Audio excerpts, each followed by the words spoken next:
Well, it's a pleasure to be here.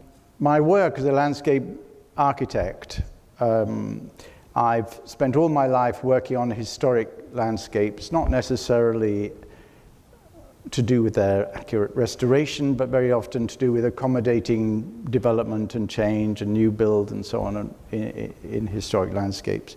And I've noticed one particular phenomenon.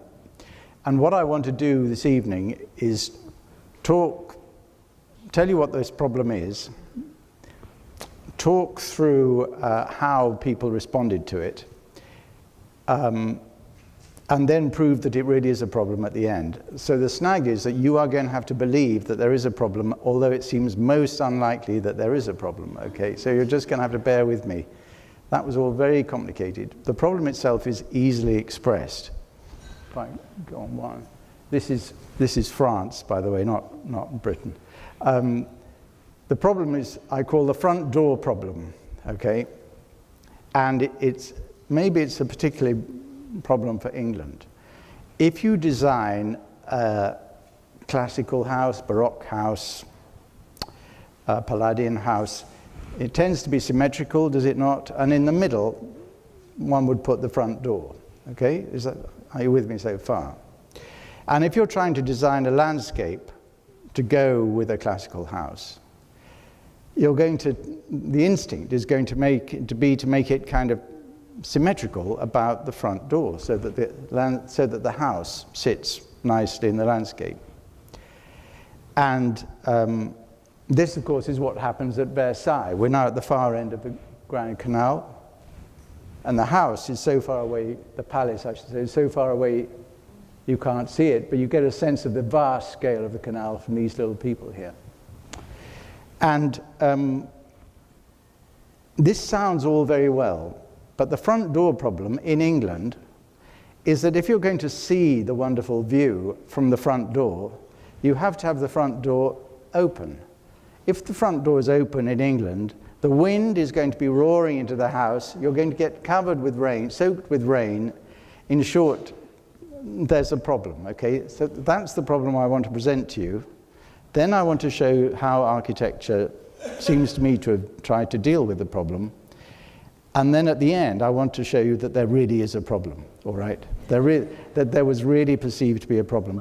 So you've got the general shape of things as I propose to unfold them. Yeah, so like, I'm not at all anti-French, but the fact is, for the last 1,000 years or so, most of Britain's problems have come from France. And the front door problem is one of those. So yeah, this is the Swiss lake. Enormous alleys, enormous vistas at Versailles running up to the house. And this, the front door problem, as it were, is in England as well. So this is Rest, which is a Capability Brown park, but this is an earlier design from 1714 by Thomas Archer.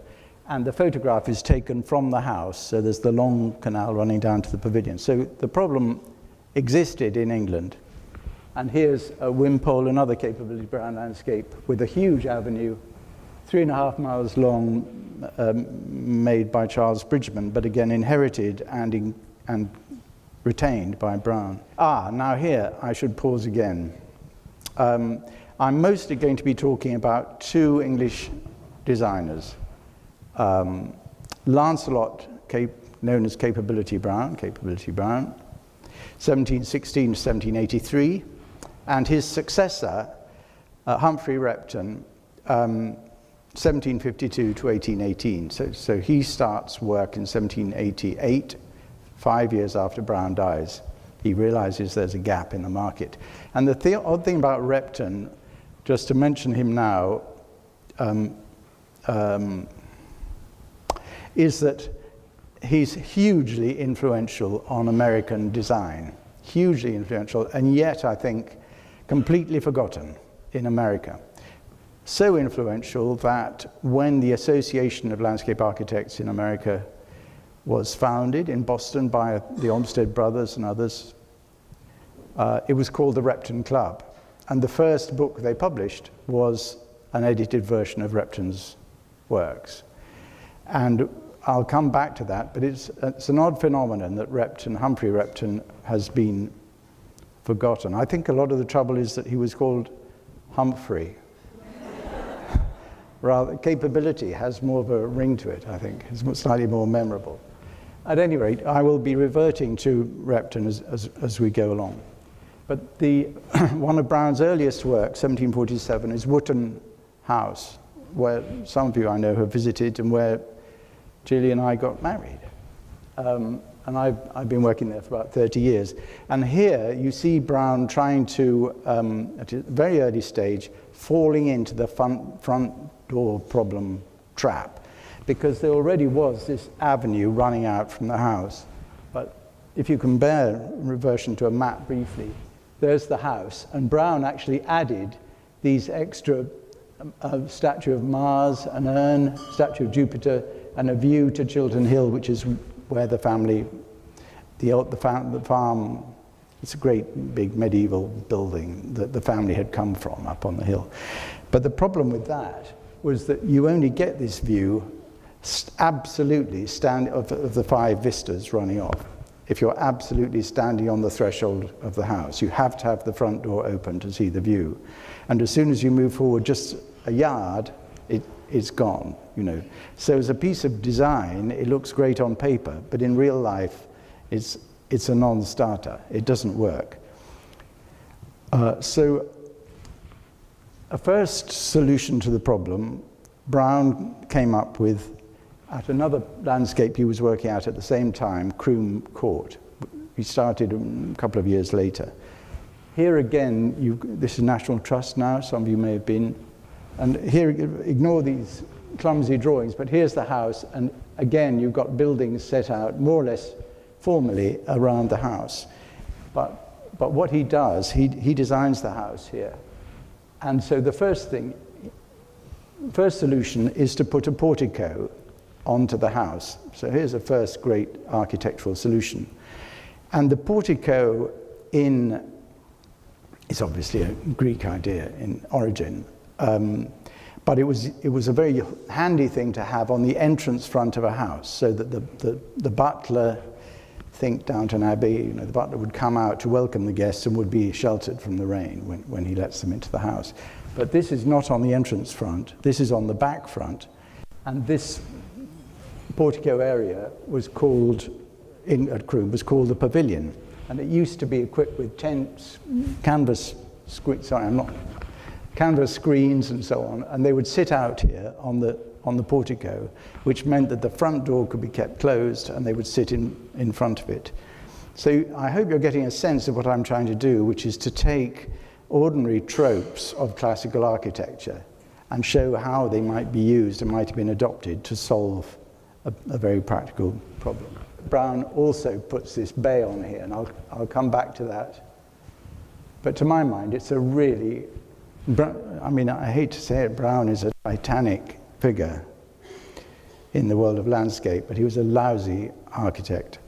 And so here's a Repton, and some of you will know Repton produced these red books, these books of designs which show the landscape as it is, and then you peel back a paper flap and you see it as he's going to make it.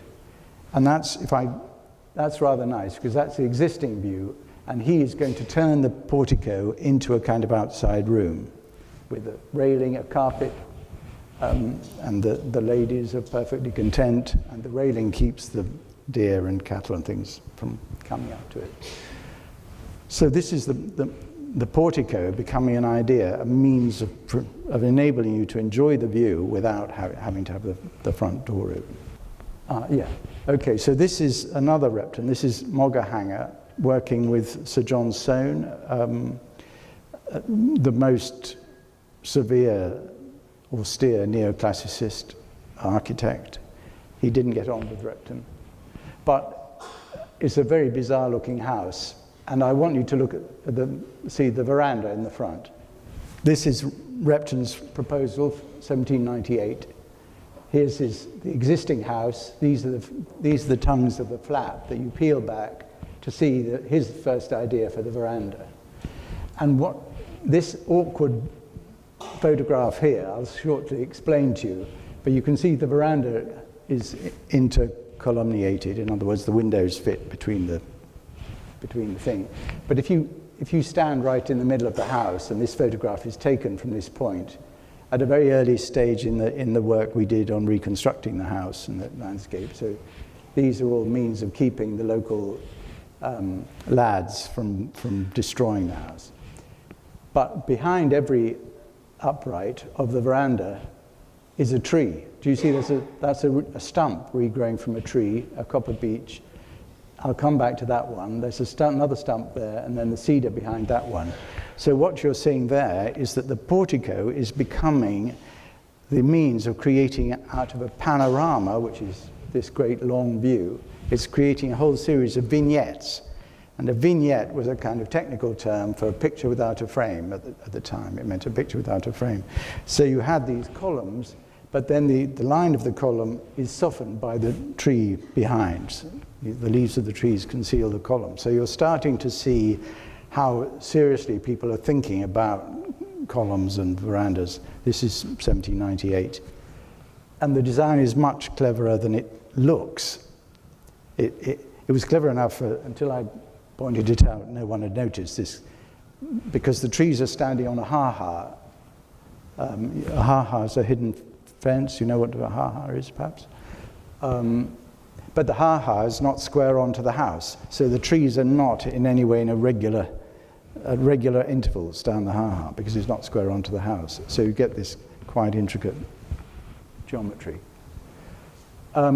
And then once you've started thinking about porticos, you can really, and columns, you can really start having fun. So this is a favorite one, the Temple of Friendship at Hesticombe. And at this point, the whole design, architectural design, is being determined by the setting. Because what this is it's basically a very simple box with a couple of columns in front, okay? But if you sit, and there are benches around the back of the box, if you sit in the back, looking between the columns, you see one view. If you sit, one designed view. If you sit on the left-hand side, you see another. If you sit on the right-hand side, you see another. Going on from here, the central view is down the pear pond, it's called. This is the octagon seat. And there are now views out into the Vale of Taunton, great long distant views. If you sit on the left-hand side, you see the cascade of water. And if you sit on the right-hand side, you see the witch house. So this was called the Temple of Friendship. But you can't help imagining the three friends sitting, one on each seat, having the most wonderful kind of surreal discussion about what they were looking at, because they were all looking at completely different scenes. And this is a merging together of landscape and architecture. And so clearly, if the box was any deeper, you wouldn't get the same effect. The box, the columns, everything is worked in order to bring off this idea. As soon as you start with a piece of paper and pencil, thinking about the relationship between buildings and columns and how you see out, there are umpteen variants on it, on how you can play with it. And I'm not going to go through all of them. That's just I couldn't. But I don't know them all. I've never really thought about it. But sorry, I take that back. I have thought very deeply. I have spent many months thinking about little else. The next solution to the front door problem, we're staying with the front door problem, is obviously the bay. Putting a bay on the front door so that your views are out to left and right, and you can block the view straight in front. And this is Repton. It's clearly a little folly, but the door is shut, but the views are out to left and right of the bay. And so you're starting to get, so you're retaining the symmetry of the building, yeah, but you're actually avoiding the front door problem. Your views are out to each side. Here's Newton Park by Stiff Leadbeater, 1740s. Brown and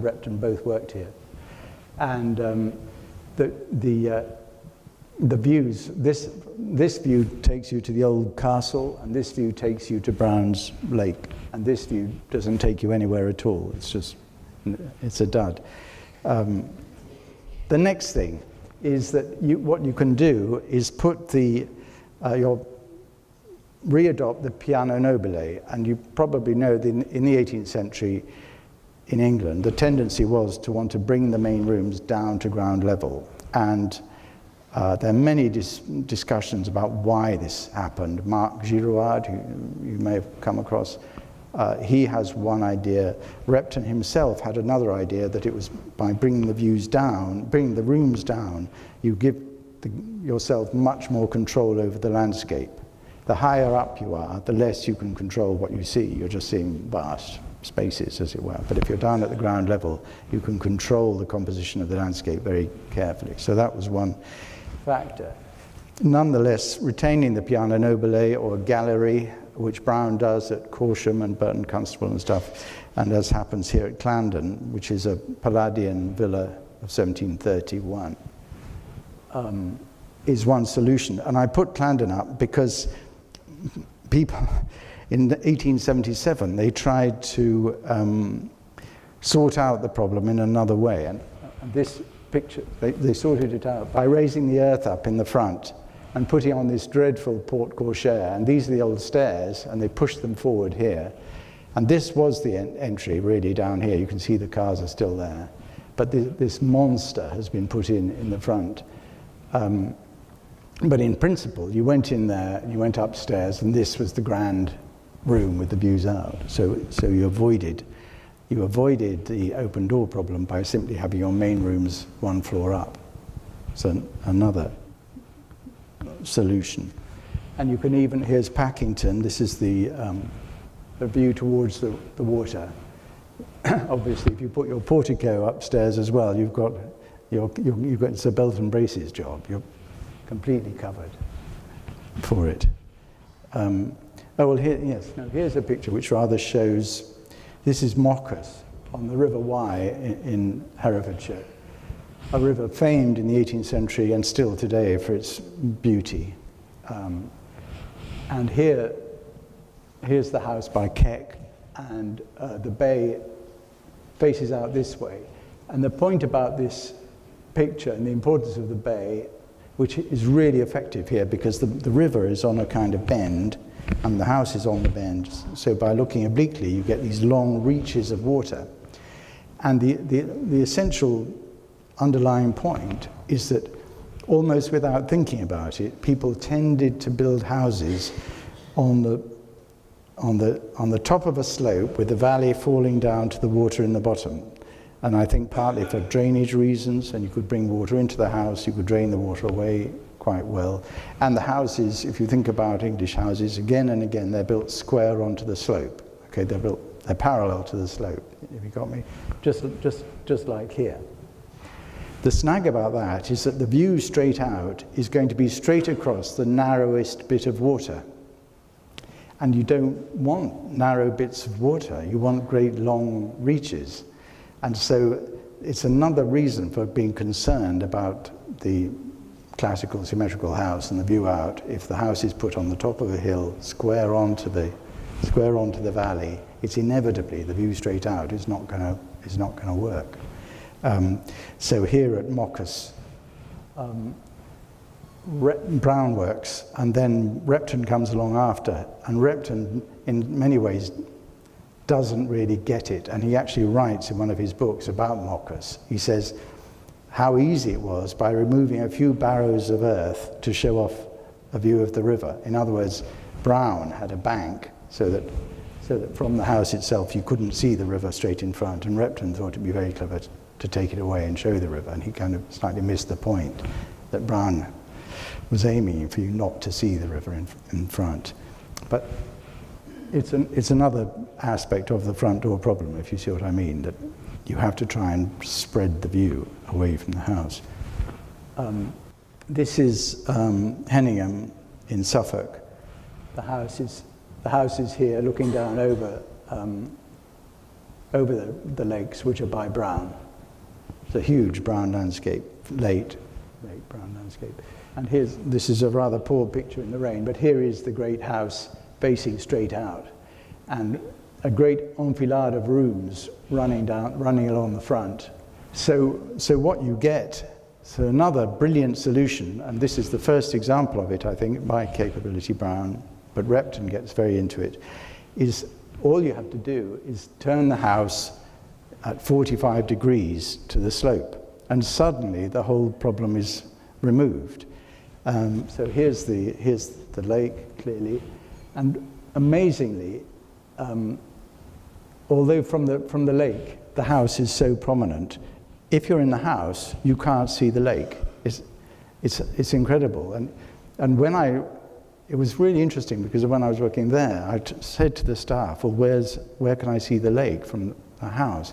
And they all thought you could see the lake, and they were sort of going from room to room because it was so clear in their minds that there was this relationship.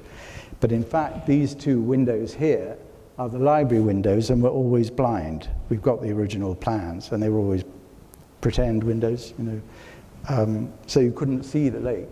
But this turning of the house to an angle, retaining its classical form, but turning it to an angle, is an amazing way to sort of liberate your thinking about landscape and the relationship with the landscape. Another alternative is to, this is Burley House, Elizabethan show house, built by the Cecils. And in essence, it has a regular classical form, but there's so many spires and spikes and everything else on it that you lose any sense of that. And once you get into the true sort of faux Gothic of Belvoir Castle, 1810, something like that, 1815, you can see that, tell me where the front door is. When I first arrived here, it was about 10:30 one night in the snow, and the Duchess had forgotten that I was coming, and so the whole place was locked up. And I went round and round and round trying to find a door that was remotely plausible as a door to go in by. I ended up having to have my hand on the horn of the car, flashing the lights, and finally the Duchess at the top window at the top of the house, in her nightie, opens the window with the snow falling. Oh Christ, John, I'd forgotten you were coming. Anyway, my point is that if you do Gothic, if you move away from classical, or simply this was a classical house, believe it or not, underneath this, if you simply smash the rules, as it were, it's another way of solving the whole front door problem. You have a front door wherever you like. And this is another place where I'm working at the moment. I put this up because it's such an amazing picture, because it must be a real picture, but I can hardly imagine it. So this is the Isle of Wight. This is Osborne House, Queen Victoria's house. This is Norris Castle, and the Solent, which is the sea, is somewhere around about there in the bottom row of books. And this is an amazing farm complex here, which is part of Norris. But here again, at the heart of it, there's a symmetrical classical house, but with so much stuff banged onto it on either side. And the front door, or the door on this side, is actually there. So again, it completely liberates you by simply abandoning the classical tradition. The Gothic can do that. The Gothic has, of course, its own considerable snags. One is you have to be prepared to live in a castle, and that means you're going to be very damp and very cold most of the time. So, this is a sketch of Norris by George Stanley Repton, who's Humphrey's son. And you're also going to tend to be limited in what you can do by way of a setting around a Gothic castle, because you want it to look sort of wild and rough in order to be in keeping with the character of the castle. So I want to,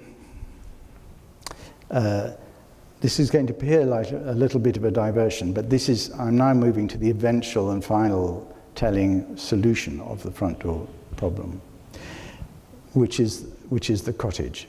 and cottage architecture.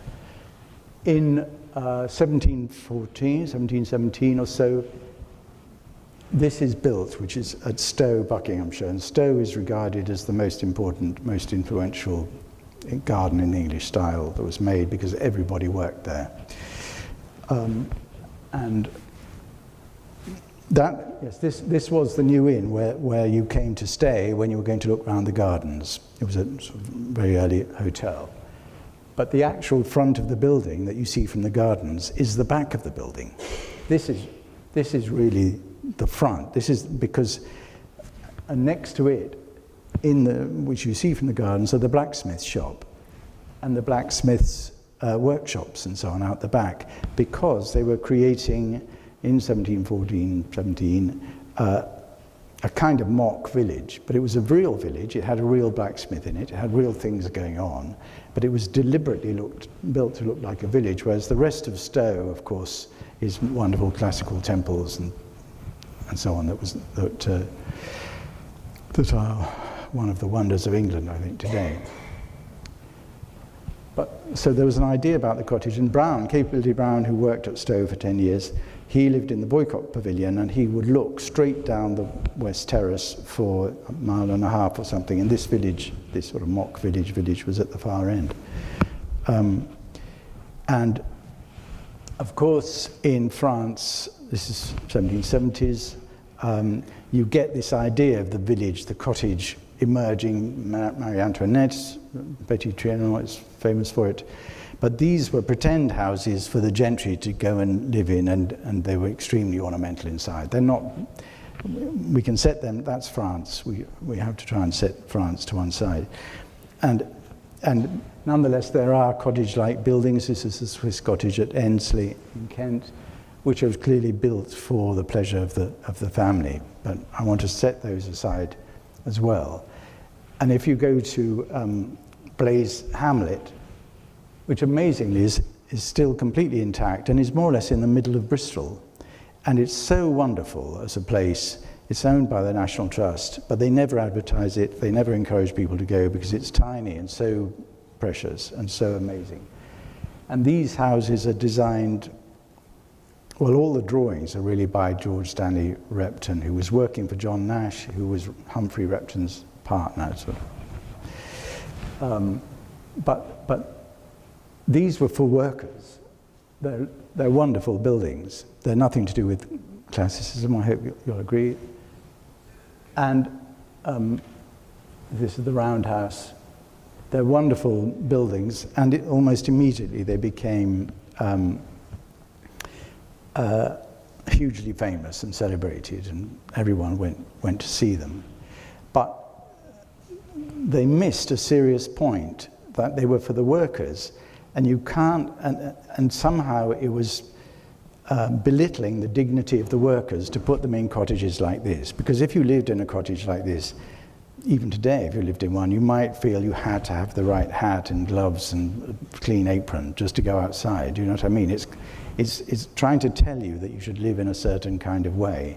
And it was, even in the 1770s, it was felt to be, they were amazing buildings, but it was felt to be, the word they used was affected architecture. And so another alternative was to revert to the classical, if you like, this is Harwood in Yorkshire, where you put all your workers into these barracks. And and Brown does the same at Newnham Courtney, just outside Oxford. And more famously, he does it at Milton Abbas, where this village, the houses are designed by Chambers.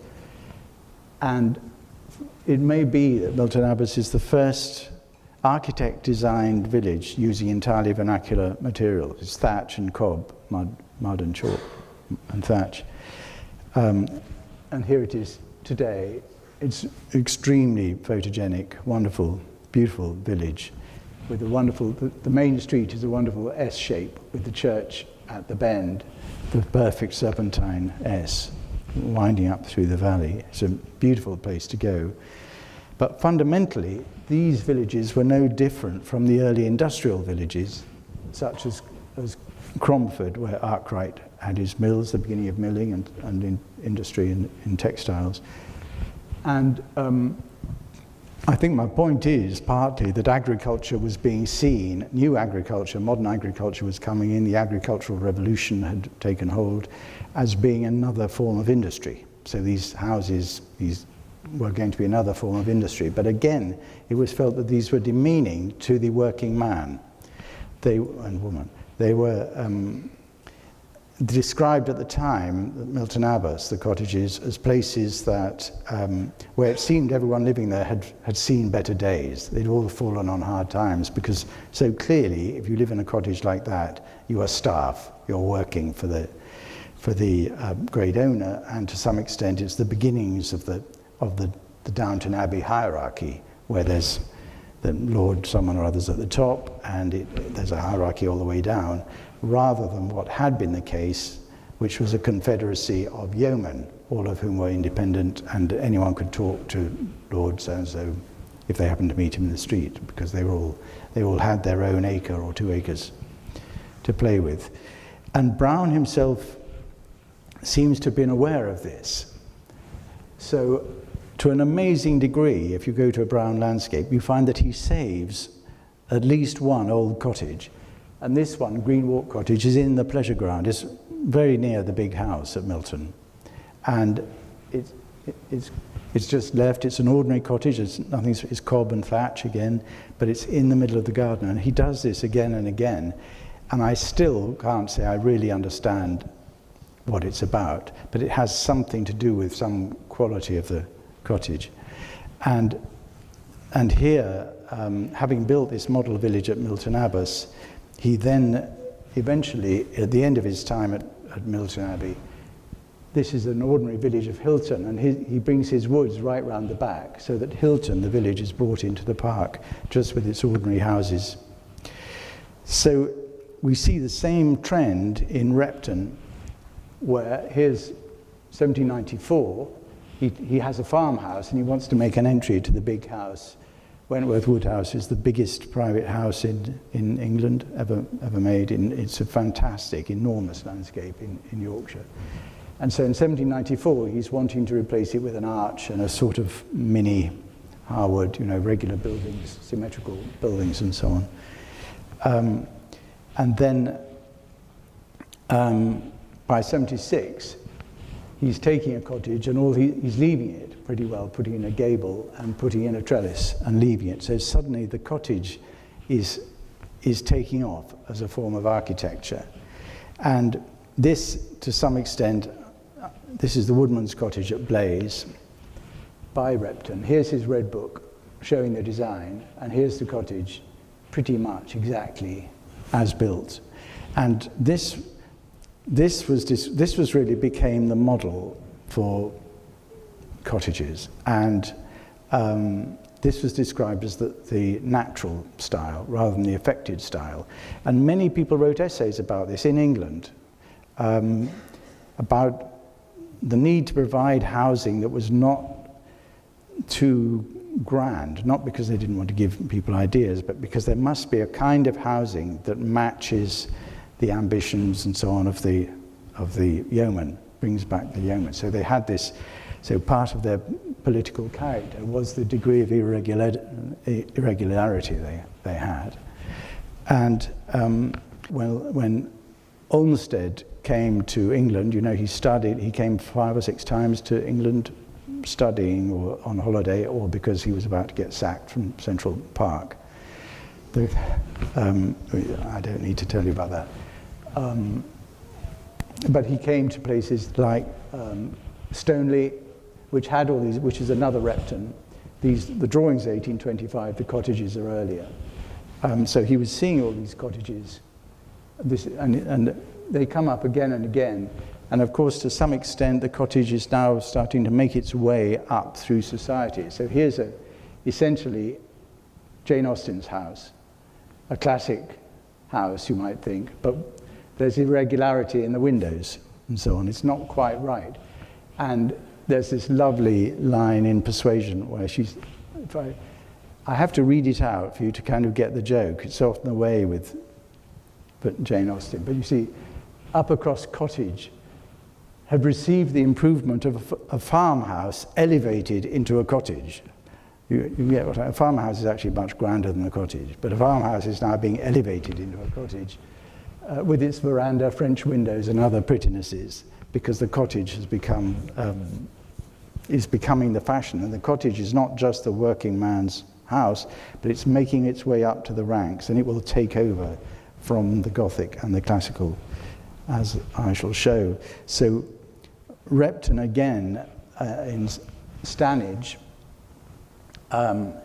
is proposing to introduce something. He comes across in 1803, he comes across something, and the manor house. He suddenly discovers the manor house, which may have these classical detailings, but it also accommodates, the Cotswolds is full of them, accommodates all sort of irregularities. And he's building this one. That's the existing house. It's well worth your reading the bit on the bottom. Should the character of this house be thought too humble, a single turret would give importance. See sketch number 10. So, but this is before.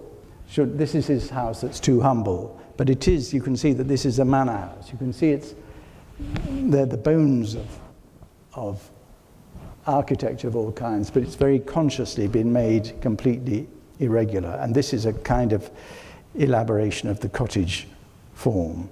And here it is, another view, and this time he's popped in the turret, just in case it wasn't quite grand enough before. And here it is today, and his bit is this bit here, and then this got added later. But his bit all got built, it just got modified. And the greatest of these cottages is Ensley.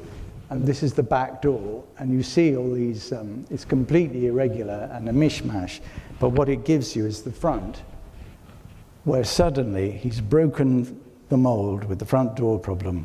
He's got the house at all sorts of different angles, each of which has a completely different view. So suddenly, by breaking all the rules and getting rid of classicism, getting rid of the Gothic, which was so limiting, in the cottage, and this was called Ensley Cottage, it's a modest 18 bedrooms, but a cottage.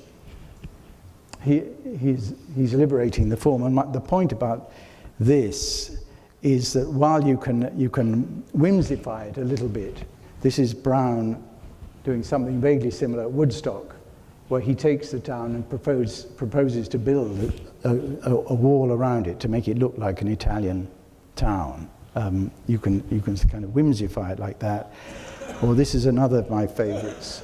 This is Repton at Ston Easton. And here, he builds this wonderfully absurd folly. It's a bridge. In the middle of the bridge is a gate, but you can't even, you've certainly a carriage drive. You can't get a carriage through conceivably because it's running down the middle of this bridge. And here's a cross to suggest to you that it's a Christian monument, an ancient Christian monument, into the ruins of which this cottage has been built. So that by putting the cottage and making it look old, it proves that the ruin must be 1,000 years older than that. Do you see what I mean? It's very jolly stuff, but it's kind of whimsical. And with it, with this development of the cottage, you get, this is Repton again, this is Repton's design for the cottage, showing what he thought was an appropriate cottage garden. So, but a cottage garden would actually have pigs, chickens, and a lot of old broken wheelbarrows and stuff in it.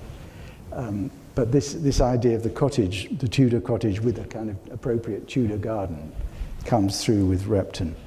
And here it is at Ensley again, the parterre, and here's the parterre surviving today. I can't recommend Ensley too strongly. And the point about that is that, one point about that is that Repton himself lived in a cottage. And I popped this in because this shows you how important Olmsted and Americans regarded Repton. No one in Repton's, even in Repton's village, only 6 years after he died, had ever heard of him, but it was called Repton Cottage. And this is the only photograph we have of Repton's cottage. It's now a grotesque glass and steel branch of Lloyd's Bank. And his garden is a car park. There we go. That's Essex for you, by the way. I want to move on from the cottages back to my main theme, but just to show you that his ideas about the cottage, people are writing about them, writing down his ideas, and here is Andrew Jackson Downing publishing his book on cottages, and these are the cottages and Repton's natural cottages, which you see in every street in England. Every suburb in England has these semi-detached houses. This is what they look like.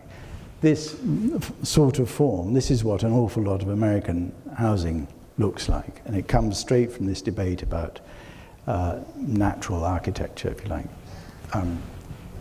So you can see these are American, but they're just not a million miles away from Ainsley, for instance. You can see the same tradition.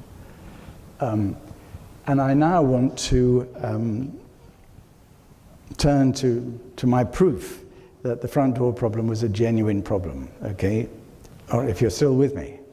This is handily labeled by Capability Brown. It's a plan, 1768. This is Swinnerton. Here's the house. And in front of the house is a proposal to plant this belt. And it comes closest to the house here, and then it fades away at the distance. And if you look at it today, so there's the view out. I'm standing at the front door of the house. I'm looking straight out, and straight in front is this great clump. And on the one side there's a view to Stafford Castle, and on the other side there's a view to a great sort of natural cliff. So the point about this is that Brown is trying to say that we don't want a view out from the front door. We're not going to do that. We're going to block that view. And this clump is actually framing views from the windows on each side of the front door. This is a classical house, because that makes sense. If you have views on each side of the front door, then the front door doesn't have to be open. And so it's a landscape solution to the front door problem. And it's counterintuitive, because you would think brown, wonderful open expanse in front of the house and so on. You'd think that house, that wasn't there. But I'm going to show you a few more examples just to hammer it home, just how peculiar it is. And once you start to notice it, how you see it all the time. So this is Claremont, another classical house designed by Brown, very much a barrack. You can see what I mean about his, shortcomings as an architect, perhaps. But if we look at a plan, this one's slightly out of focus, but here's the house, and here, right in front of it, is a cedar tree, which is now gone, but is remembered as a great stump, right bang in front of the house, a single tree dividing the view. And here, as Kirtlington, here's the house, here's Brown's pleasure ground, and a single tree, again, blocking the view out. And if we look at, and then there's lots of examples where these still survive today, amazingly. So this is Milton Abbey. All in all, it's my favourite Brown landscape. Milton Abbas, the village is all part of it. This is the Abbey, and if you stand, we're looking at the north front, but if we stand at the west front, right in the middle of the window, straight off, is a lime tree breaking the view. And I'm just going to show you one more, because you can understand I've made a kind of obsessive collection of these examples. But Warder is another one. So this is a designer called Jasper Conran lives, who's quite well known in England. And if you stand in the middle of his house, in the middle of the window, and look straight out, 5 miles away, you see this clump of beech trees on top of Milbury Down, 5 miles away. But it has the impact of, once you are reading the landscape, which means looking at it intelligently rather than just saying, gosh, what a nice view, do you know what I mean? You can see that it falls into two parts. And this is the South Hill, the South Terrace, with it's quite a dramatic fall on that side. And here, covered in alder trees and not really showing up, is the lake, the main lake. So you have a landscape that divides into two, one is a kind of counterpart of the other. On the one hand, the hill, on the other hand, the lake, divided by the single tree. And this is obviously a trope of Italian painting, is it not? With the single tree and military virtue on one side and peace and so on the other. And this is Scipio's dream. And strangely, Brown and Scipio had the same motto. Brown's motto is also never less alone than when alone. To what extent this collision between pictures, painting, and landscape is accidental, and to what extent it was something Brown had picked up, I really don't know. So one thing you can do, Burghley House is a good example, is make sure that you never see the whole building. This is a way of, so from looking out from the building, you want this symmetry, which is why you may want to block the front door view and have views to each side. But looking in, you don't want to see necessarily anything that's symmetrical or complete at all. So when you go along the drive, here's the lake is in the foreground here, but when you go along the drive, the house keeps coming and going from the view, and you never see the whole house all in one go. And even more famously at Blenheim Palace, Brown's masterpiece, here's the enormous palace. Wherever you go around the grounds on Brown's drives, you never see the whole thing. You just keep seeing different bits, as if it's different. It's one huge symmetrical Baroque building, but it's you're constantly seeing different parts of it, as if it's a dozen different buildings that keep cropping up when you least expect it, going around the landscape. So that's one thing you can do. Another thing Brown loves to do, this is Luton, and these steps and this garden here is actually later, so set that to one side.